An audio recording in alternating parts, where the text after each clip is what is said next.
It's a Final Word Daily. Adam Collins and Geoff Lemon. Lots of Test cricket to talk about today. Let's start it, Geoff, telling us all about the first day of the World Test Championship final in 30 seconds.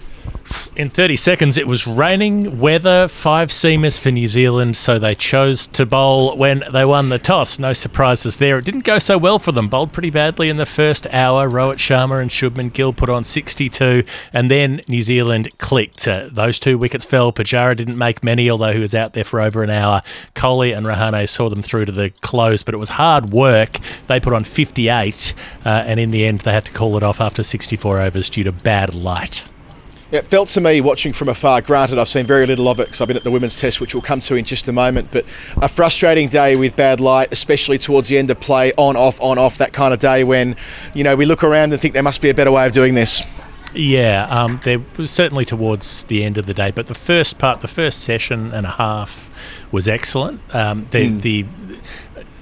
That first hour, as I mentioned, New Zealand started with Bolt and Southey. They weren't hitting their lengths consistently enough. They were a bit all over the place. There were some good deliveries, but there were enough bad ones coming along frequently enough that Rohit, Sharma and Shubman Gill were able to just wait and pick off the odd bad one here or there and keep things ticking along at better than 3 and over. And then New Zealand came back into it, first via Jamieson and then Wagner. Jamieson picked up Rohit, Sharma. Wagner picked up Shubman Gill. And on both occasions, it was just luring each batsman into a little push at the ball. Nothing silly, nothing extravagant, but just trying to defend on the line and getting that slight little bit of movement away that made them push a little bit too wide and edge into the cordon. Jamieson with the bounce that came off the splice almost, or off the shoulder of Rohit Sharma's bat almost, when he was defending so nicely. But it seemed like the Indian batting had come to England with a really clear plan about how to play in England, because Kohli and Rahane went about it the same way. It was all about soft hands. It was all about playing with the swing a little bit, but largely staying inside the line of the ball if need be, and a huge amount of patience. Colin de Grandhomme spinning off maidens just on the reel, but the Indian batsmen didn't let that worry them. Geoff, another bit I picked up along the way via social media was a fearsome spell that Neil Wagner bowled to Cheteshwar Pujara, with New Zealand ultimately coming out on top. Yeah, Wagner didn't go to the short ball immediately, did pitch up and look for swing, and the one that he got Shubman Gill with was one that just didn't swing, just went across him a little bit on that left arm angle and took the edge. But Pujara was out there for 80 plus minutes to score 8 runs, and in typical Pujara sort of fashion. I love him. You can't not, right? And Wagner got a little bit impatient and did start banging the bouncer in. Now I love him too. You love everybody. When New Zealand's bowlers tried to bounce a Shubman Gill, he pulled them with such authority. He stood up tall and absolutely crashed them through mid-wicket. You could not bounce him, but you could bounce Pujara a little bit. He played the cut shot nicely on a couple of occasions, but this one got him in the grill, knocked the neck protector off, nearly fell onto the stumps, and he was a little bit rattled. But as we've seen in Australia, most players, if they get hit in the helmet, they're pretty susceptible to get out shortly after that. Pujara seems to have a supernatural ability just to shake it off and keep going, and that's what he did. He batted for quite a long time after that.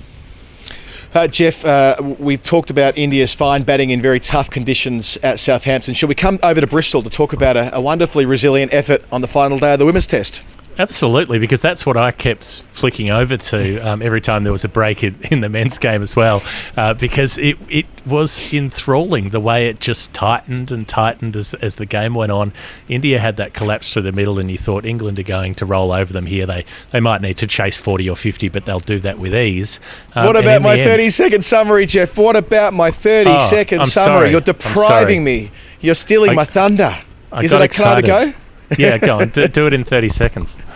All right, so India started the day 82 runs behind. Really, they needed to bat all day for any chance to save the test. There was no method where they could declare and put England in again. Deepti Sharma batted really well until she had a brain explosion just before lunch. She was one of 2 wickets to fall in that first session. After lunch, England turned the screws, took 5 wickets. They went to tea 79 runs behind, but only needing 2 wickets. Enter Sneh Rana alongside Taniya Bhatia, made 80 and 44 not out respectively for the 9th wicket. They ended up driving the lead lead up to 179 when they shook hands. It was a wonderful performance from India at the end of a splendid Test match. I reckon, I'm not sure, I'm just on instinct. I think you might have blown through the 30 seconds a little bit, but that's and that's even notwithstanding that I stole half of your material. But what a day! What a day! The point in the day when there were about 50 overs left, 53, 54 overs left, and India were about 45 in front, 46 in front. And I was sort of weighing it up and thinking, okay, they might lose a few overs at the end. They'll lose two overs for the change of innings. If they can sort of bat through another 20 overs maybe, then the runs that they've got ahead might just be a bit too much for India. I was running on a metric of basically every 4 runs, every time India hit a boundary, that was one more over that England would have to face with the bat, because I thought England will struggle to score at 4 and over on a last day pitch in the dark when it's sort of damp and rainy and all the rest of it. And so it still didn't seem like India should be able to escape. They were only 3 wickets and then 2 wickets away from folding with a lead of under 100, which you would have thought England would be able to chase. But they just kept going. It was remarkable. Yeah, it really was. I mean, and against the flow of play, when Shikha Pandey gets caught down the leg side, that's the 5th wicket to fall in the session. I mean, the session begins with Sophie Eccleston bowling Mithali Raj for single digits again. I think she made 4. There was a collapse of 3 for 4. It looked like it was on television. I declared it accordingly. The collapse is on. And then they found a way just to kind of muddle through. And that's all they needed to do. Remember, it wasn't about, as I mentioned in the summary, it wasn't about setting England 200 or something like that. They were never having enough time for that. It was just about finding a way to get to the finish line. And it was done in such an admirable way, because they go to the tea break and they're leading by, I think it was 79 at that last interval. If they lose those 2 wickets inside the first, let's call it 15 overs after the resumption, it's probably game on for England again. Had it been inside the first 5 overs, England would have done it probably quite easily, chasing, say, 90 or 100 in roughly 35 overs. But once that ledger tilted and India were able to run the scoreboard up, that was another feature of their batting today, be it via Deepti Sharma and Poonam Raut early doors, or the way that Sneh Rana and Taniya Bhatia batted after tea. There was always a priority on scoring runs. You can sometimes, on the final day of a Test match, fall into the trap of just trying to bat time and not tick the board over, and suddenly if you lose wickets you're betwixt and between. But India had got that lead by the lunch break, so they did have a chance to build, and it wasn't pretty in the middle session, but it was enough to give them a chance. And then, I mean, what a wonderful story. Sneh Rana hasn't played international cricket, I think we mentioned on the podcast on day 1, for 5 years. She got back into the team via bulk wickets for Railways. She'd been leading them in Mithali Raj's absence last year. She had some personal tragedy via her father passing away a couple of months ago. I caught up with her after play and interviewed her, and I mean, what a bright spark she is. And she's one of five half centuries in this match made by players on debut, including a couple from Shafali Verma, who was named player of the match. It's a real sign of what's to come. I think our friend Hypercourse alluded to this on Twitter, saying that this is a Test match about the future and about what we can make women's Test cricket, and it's a marker, because this isn't like the draw at Taunton 2 years ago when we jumped on that train, Geoff, and went back to London and felt pretty sorry for ourselves and the very prospect of there being more women's Test cricket. This was the polar opposite. We leave with a draw, but buoyed by what could happen in the next couple of years. A draw that was a thrilling draw, and that had there been a 5th day, it could have been an absolutely fascinating match. England would have had a difficult chase. India could have won after following on.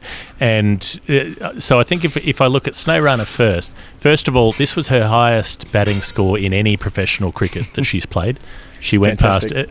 Her first class best was 45. Her list A 50 over best was 66, and she got up to 80 not out by the close.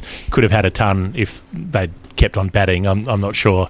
I'm not sure about declaring on someone on 80 not out. England with everybody out on the boundary. Now, it's their prerogative to not want to concede a century, but they were sort of being grumpy about not being able to call off the match, not being able to get off the ground as well. Yeah, I think they were being grumpy. I think they were being grumpy about the fact that Mithali Raj wasn't around. Yeah. So she was nowhere to be seen. She wasn't down pitch side with the rest of the players. She was up in the dressing room, and it meant that Heather Knight couldn't in essence, couldn't consult Mitali. So I think that was, if anything, just kind of signalling to the Indian captain, hey, this is getting kind of silly. Let us know what you want to do. So, it was a strange ending, of course, with eight players out on the boundary. And I do think that it would have been lovely had they continued for another half an hour till the official close of play. But it's worth noting that, sure enough, as soon as the stumps were pulled out, it started drizzling here, and they probably would have had to have come off the ground. So, all's well that ends well, I suppose. Yeah, I guess I would just say that if you're in that sort of situation and you want to get off the ground and you don't want to concede 100 to a player, the best way to do that is to get them out. So why not have 4 around the bat, the others in a ring field, and say, if you want to score runs, you have to go over the top. Pose them the challenge. If they can hit 5 boundaries and get their 100, then happy days, you get to leave. And if you get them out, the same deal. So that's what I would have preferred to see happen at the end. But the way that watching Sneh Rana in the first innings, she wasn't there for very long, but I'd never seen her bat live before. And watching her then, I thought, this player can bat. And she got a beautiful delivery from Eccleston. Nothing she could do about it. Turned sharply, took the edge, and she was out. But she was able to show what she could do in that second innings. The way she kept going through cover and through backward point, just often enough to keep the scoreboard moving. And I'd like to have a word in there for Shikha Pandey as well. She batted for 17 overs with Rana before Taniya Bhatia came in and batted for 31 overs. So those last 2 partnerships, they did save the Test match. Otherwise, there was no way India would have got away with, England would have been chasing 80-odd in 30 overs and would have probably done it quite comfortably. Yeah, and Taniya Bhatia down the other end at unbeaten 44. On Test debut, didn't play in South Africa during March, it would have been February and March, was left out, but because she's the best wicketkeeper in the country, they wanted her for the Test match. But nevertheless, she's on a pair. I mean, she made I think it was a 3rd ball duck to Sophie Eccleston yesterday. Feels like a really long time ago, but on the start of morning 3. And there she was, batting confidently, counter-attacking, driving on the up through cover. And she's gritty. I like her. She copped a bit of a please explain for some time wasting there early in the final session, which made me laugh because, of course, in the final session of a Test match, you play the overs, and time wasting's neither here nor there. Although maybe they might have seen the rain forecast and thought that the more time they took out of the game, the more likely it'd be called off due to a weather interruption. But nevertheless, I thought that those two together were so wonderful to watch as they took the lead from 79 to 100 to 120, which was kind of my number at the start of the day. I thought 120 in somewhere between, say, 33 to 40 overs, and we've got ourselves a cracking finish with England almost duty-bound to go after the runs, at least initially. But as those overs ticked down and the score went beyond 120, 130, 140, and so on, it became pretty obvious what the result was going to be. And it's a proud one for India. I mean, England have never beaten India in a Test match in England, and they had a fine opportunity here, having controlled it for the majority of the sessions. But, they couldn't stick the landing. I think that Sophie Eccleston was expected to bowl them out on the final day, and she did take 4 wickets, and some quality ones at that, not least the one of Mitali Raj, but she got tired. And Geoff, this speaks, I think, to the idea that there's no domestic women's cricket over multi-day cricket in the UK, so you'd expect someone like a Sophie Eccleston to be able to bowl over after over after over, and to an extent she did, but she did tire, and they were enforcing the follow-on. That was more likely to happen. But I think if she had been exposed to bowling massive spells deep into an afternoon more often, that might not have been quite the case, and she has the skills certainly to take the last 2 wickets. So there was a combination of factors, and I think it was the right result all told, because India just never gave in. I think it was a good draw. We've seen a lot of bad draws in this format, and that was a quality draw where the result was in doubt, not quite into the last hour, but certainly into the last session. We've got quite a few Hall of Fame things to look at. Let's do that in just a second after we think about cricket bats for 10 seconds. Woodstock Cricket, home of the finest handmade cricket bats and soft goods. Visit either our showroom or workshop and experience the magic for yourselves. For bookings, contact info@woodstockcricket.co.uk. Final word daily, Adam Collins and Geoff Lemon. Let's deal with the Woodstock Player of the Day before moving on to the Hall of Fame. Well, it's obviously Sneh Rana, isn't it? I mean, again, it's a tremendous tale. I'm thrilled that they picked her, knowing what they knew and we didn't. We're all like, well, no spinner moving it away from the bat, but she bowled with guile and flight and turn on that first day. She contributed to the collapse and then to deliver again on the final afternoon. It's a lovely tale, and I can't wait to watch her in the one-day internationals. Yep, no doubt about who gets that gong. Deepti Sharma played really well too. I'd probably give it to Kyle Jamieson in the men's game. I thought he bowled terrifically. given that he's such a recent entrant to Test cricket. There was a Hall of Fame moment over there as well with the Virat Kohli's potential dismissal, which confused everybody because it was way down the leg side. He has a flirt at it. The New Zealand players appeal. There's no decision from the umpire. It's not given out, right? And so then the New Zealanders are about to they're deciding whether to review, and then umpire Illingworth seems to say, "I don't bother because I'm going to send it upstairs." And they go up to the third umpire, who then does DRS on it, does a snicko, finds out that there's no edge, and then says he's not out. And everyone's like, what the hell is going on here? Now, I went back and read through all the DRS laws, and if you're checking whether a catch carried, catch is taken, that's right. The third umpire can first check whether it was actually hit. But if Illingworth thought it was hit, why didn't he give it out? But he did give it out with the soft signal, though, didn't he? Yeah. Let's be clear. Yeah. So the television, evidently, according to our colleague at the Guardian, Ali Martin, and I take his word as gospel on these matters because he watches very closely. He saw the soft signals out, which means that from Illingworth's perspective, that was fine because he was checking it for a low catch. Like, I think that's. I mean, it would have looked weird. I get on television there would have been people like sort of like, why is this happening? How has this happened? But I think if you step back from the flame a little bit. Umpire Illingworth wasn't to know that nobody picked up the soft signal. So, a bit of a storm in a teacup maybe. Mm-hmm. Yeah, it made sense in the end. It is in the laws that an umpire referral can check whether there was contact with the bat. It's just usually that's not necessary because the player's obviously edged it. So, it's probably the response to it was Hall of Fame worthy. Do you have anything from where you were? Catherine Brunt's catch. I mean, we love her. We talk about her all the time on The Final Word. We probably will continue talking about her for like 5 years because she'll never retire. She's ageless. But early on today, Shafali Verma, we didn't mention her dismissal, Geoff. It feels like a long time ago. We brushed over the fact that on about 66, I think it was, earlier in the over, she plonked Sophie Eccleston straight back over her head for one of the most glorious sixes you'll see. Flat batted, no backswing, perfect timing. It was like a golf shot onto the green, but with complete power. It was just that's probably a bad way of comparing the two things, but you know what I'm trying to say. It was hit so perfectly, and yet at the end of the over, gets a full toss, tries to hit it on the moon, overhits it. Bat turns in her hand, goes straight in the air. Catherine Brunt's running around from not quite long on, but not quite mid on. Doesn't pick it up. Has to put on this huge dive forward, which we know how hard that is, and comes up with the ball millimetres from the ground. And of course, that was the big moment because when we arrived this morning, it wasn't really about whether Sneh Rana would make runs. It was whether Shafali Verma can bat for a session and cause chaos for England. So that cut that off at the pass about quarter of an hour after the resumption. So for mine, and the fact that it was Catherine Brunt as well, all theatre, all arms and legs and movement and all the rest, she was a massive part of this week in her 11th Test match. And let's hope there's a 12th later in the year in the Women's Ashes and a 13th after that back here next year, and so on it goes. 159 runs in the match for Shafali Verma when that 66 wrapped up. My Hall of Fame nom for the women's game would be that period we were talking about at the end where England were trying to deny Rana the chance to go for 100. They had all of the field back for her. They'd bring them up for Taniya Bhatia so that she couldn't rotate the strike. So they think they've done this really cleverly. They put everyone back at the last ball of an over because Bhatia's on strike, and they say, sure, have a single, so you'll be on strike for the next over, which she duly does, take the runs that are on offer. They bring everyone in, and then the umpire says, retrospective, no ball, which means you can't change the field.